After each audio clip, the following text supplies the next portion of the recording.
Hello dear students.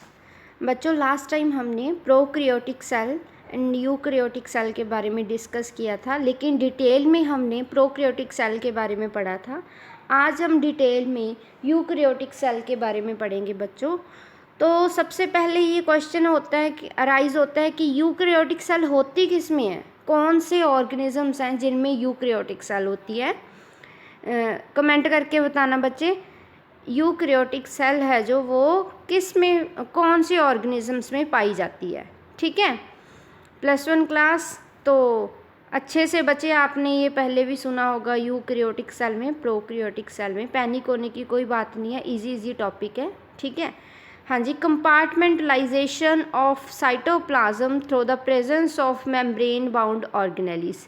यहाँ पर compartmentalisation का मतलब क्या है? कंपार्टमेंटलाइजेशन ऑफ साइटोप्लाज्म मतलब बच्चे जितनी ऑर्गेनेलिस हैं यूकैरियोटिक सेल के अंदर, उनकी आउटर मेम्ब्रेन होती है। ठीक है, उनकी आउटर मेम्ब्रेन क्या है, एक अपना ही कंपार्टमेंट बना के रखती है। यहाँ पर मैं एग्जांपल के साथ समझाती हूँ आपको। जैसे घर है बेटा, ठीक है, घर में क्या है, अलग अलग कमरे होते हैं, अलग अलग कमरे की अलग अलग दीवार होती है, अपनी अपनी दीवार होती है। वैसे ही जितनी सेल ऑर्गेनेलिस हैं सेल के अंदर, सेल की भी अपनी दीवार है, जैसे घर की अपनी दीवार होती है। तो उसमें जो रूम्स हैं, जो कंपार्टमेंट हैं, छोटी छोटी सेल ऑर्गेनेलिस हैं, उनकी भी अपनी अपनी दीवार होती है। ठीक है, ये दीवार क्या करती है, अलग अलग रूम्स को सेपरेट रखती है। वैसे ही सेल ऑर्गेनेलिस की जो आउटर मेम्ब्रेन है वो उनको अलग अलग रखेगी।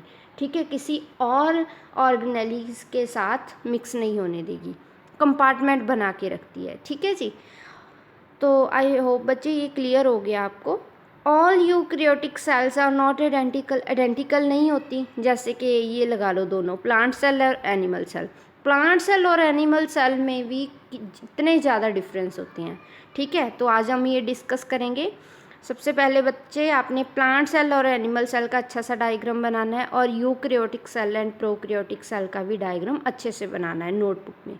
ओके बेटा, तो सबसे बड़ी बात ये है कि आज चारों डायग्राम्स की मेरे पास पिक्स आ जानी चाहिए। ठीक है, आज नहीं तो कल तो बेटा पक्का आ जाए। ठीक है, हाँ जी। प्लांट सेल और एनिमल सेल में क्या होता है, क्या डिफरेंस होता है? सबसे पहले प्लांट सेल के बारे में पढ़ते हैं। Usually they are larger than animal cells. Animal cell से बड़ी होती हैं, लेकिन जो एनिमल सेल होती हैं वो छोटी होती हैं as comparison to plant cells. तो ये बच्चे मेन डिफरेंस है जो नेक्स्ट मैं बोलने जा रही हूँ। Cell wall present in addition to plasma membrane consist of middle lamellae, primary and secondary walls. आपने यहाँ पर ये सिंपल सा पॉइंट नोट करना है, सेल वॉल इज़ प्रेजेंट, लेकिन जो एनिमल सेल होती है वहाँ पर सेल वॉल नहीं होती, सेल वॉल इज़ एब्सेंट।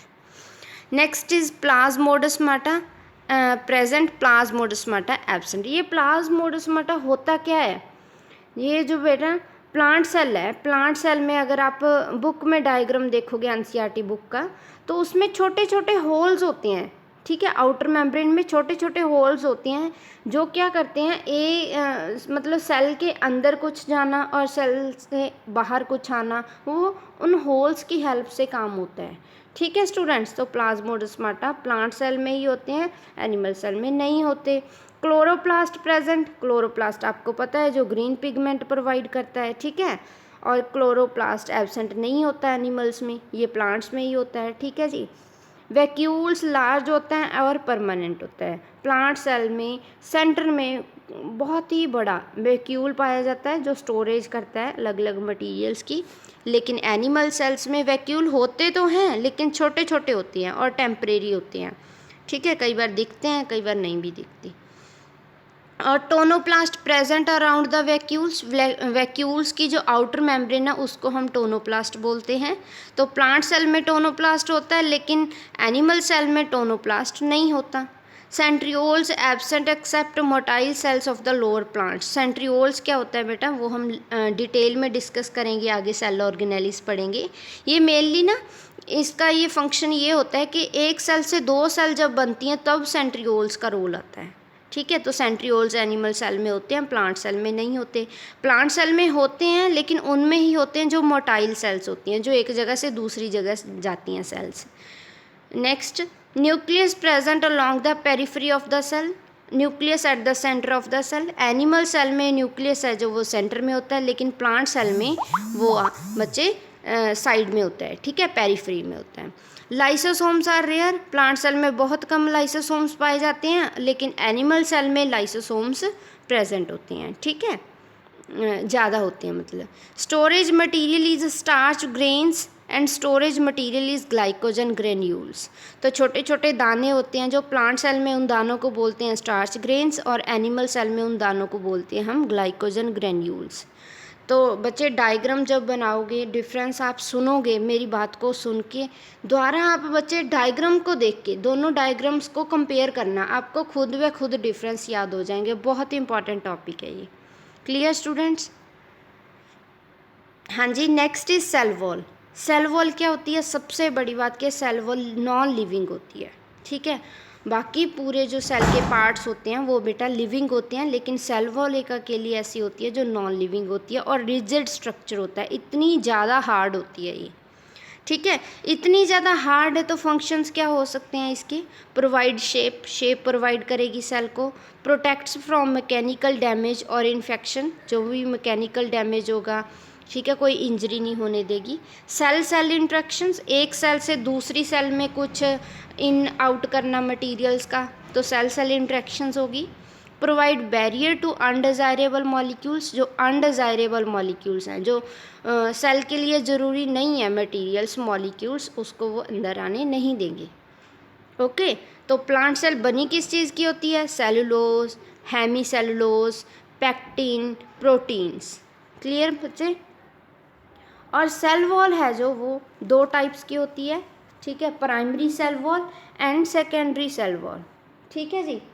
तो नेक्स्ट है middle lamella layer. Middle lamella layer क्या होती है? ये देखिए डायग्राम में मिडल लैमेला दिख रही है, 3D स्ट्रक्चर है। तो ये जो बच्चे मैंने बताया था, cellulose, hemicellulose, pectin, proteins, ये देखो सेल इसकी बनी होती है। ये बीच में स्ट्रक्चर्स दिखाई दे रहे हैं,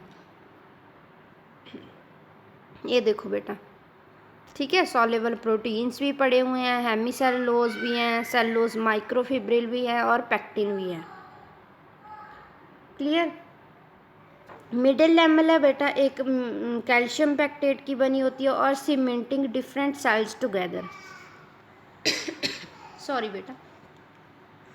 मिडिल लैमेला का ये काम होता है कि एक सेल को दूसरी सेल से जोड़ती है, जो वो जो सेंटर में लेयर है, जैसे बेटा एक ईंट को दूसरी ईंट के साथ हम किसकी हेल्प से जोड़ते हैं? सीमेंट की हेल्प से। वैसा ही इसका काम है, एक सेल को दूसरी सेल से जोड़ती है जो लेयर, उस लेयर को हम मिडल लैमेला लेयर बोलते हैं। Clear students? तो आज बेटा हम यहीं तक करेंगे, सब ने अच्छे से डायग्राम बनाने हैं और व्हाट्सएप पर बेटा मुझे रिप्लाई ज़रूर करना है, और पिक्स हैं जो डायग्राम्स हैं वो पक्का भेजनी है बच्चे, ठीक है। फिर उसके अकॉर्डिंग मुझे पता चल जाएगा कौन कौन से स्टूडेंट्स एक्टिव हैं। ओके बेटा, थैंक यू सो मच।